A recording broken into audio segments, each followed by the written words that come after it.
and subscribe to Vishwasam.in. కొన్ని ప్రాంతాల్లో ఇంతే ఓటుకు ముందే మూడంతా తెలిసిపోతుంది. జనం నాడి ఏంటో అర్థమైపోతుంది. వ్యాపారాలు, సామాన్యులు, బడుగులు, దళితులు ఇలా ఎవరిని కదిపినా ఫ్యాన్ గుర్తుకే ఓటేస్తామంటున్న ఆ నియోజకవర్గం ఏదో ఎక్కడుందో ఈ స్టోరీలో తెలుసుకున్నాం. అంతకన్నా ముందు సరికొత్త రాజకీయ వాస్తవాల కోసం విశ్వాసం.in సబ్స్క్రైబ్ చేయండి, లైక్ చేయండి, షేర్ చేయండి. రకరకాల కారణాలతో కొన్ని చోట్ల వాస్తవాలు అంత తేలిగ్గా బయటకు రావు. చీరాల స్టోరీ అచ్చంగా లాంటిదే. ఎన్నికల ముందే ప్రజల్లో ఓ ఉత్సాహం, క్లారిటీ కనిపిస్తుంది ఆ ప్లేస్లో. మేము ఈసారి ఫ్యాన్ గుర్తుకే ఓటు వేస్తామని వాళ్ళు సూటిగా చెప్పేస్తున్నారు. ఎందుకు అని అడిగితే సమాధానం కూడా స్పష్టంగా వస్తోంది.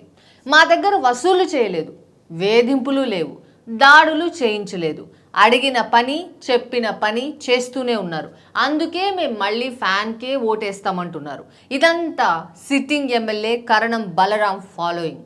మగ్గం నేసే వాళ్ళైనా, వ్యాపారాలు చేసుకునే వాళ్ళైనా, చేపలు పట్టే వాళ్ళైనా ఇలా రకరకాలుగా ఎలాంటి వర్గమైన బలరాం బలం ఏంటో చెప్తున్నారు. బలరాం గత ఎన్నికల్లో టీడీపీ తరపున గెలిచారు. అంతర్గత గొడవల దెబ్బతో వైసీపీలోకి వెళ్లారు. ఆ తర్వాత మళ్ళీ టీడీపీలోకి వస్తారని ప్రచారం ఉన్నా అదేం జరగలేదు. ఇప్పుడు మళ్ళీ వైసీపీ అభ్యర్థి బలరాం తనయుడు వెంకటేష్ బరిలో ఉన్నారు. బలరాం ముందు నుంచి కూడా బలమైన నాయకుడు, ప్రజల పల్స్ తెలిసినోడు.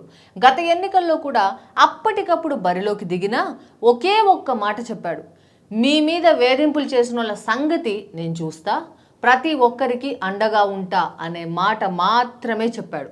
అంతే. కులాల లెక్కలన్నీ తేలిపోయాయి. బలరాం గెలిచాడు, మాట నిలుపుకున్నాడు. ఇప్పుడు మళ్ళీ బలరాంకి ఓటేస్తామని జనం చెప్పడానికి కారణం కూడా ఇదే. సో చీరాల ట్రెండ్ చూసి ఉమ్మడి ప్రకాశంలో మిగతా నియోజకవర్గాల్లో ఆసక్తి కలుగుతోంది. అవునా, బలరాం ఇప్పటికీ ఇంత స్ట్రాంగ్గా ఉన్నాడా అని అంటున్నారు. జనంలో ఉన్నోడు, జనంతో ఉన్నోడు గట్టిగానే నిలబడతాడు అని నిరూపిస్తున్నాడు కరణం బలరాం. కరణం వెంకటేష్ మీద టీడీపీ బీసీ అభ్యర్థిని పోటీకి నిలిపింది. అటు కాంగ్రెస్ నుంచి ఆమంచి దిగుతున్నారు. మరి ఈ పోటీలో ఫలితం ఎలా ఉంటుందో మనము చూద్దాం. మీరేమంటారు? చీరాల రాజకీయాలపై మీ అభిప్రాయాన్ని కామెంట్స్లో చెప్పండి. Like, share and subscribe to Vishwasam.in.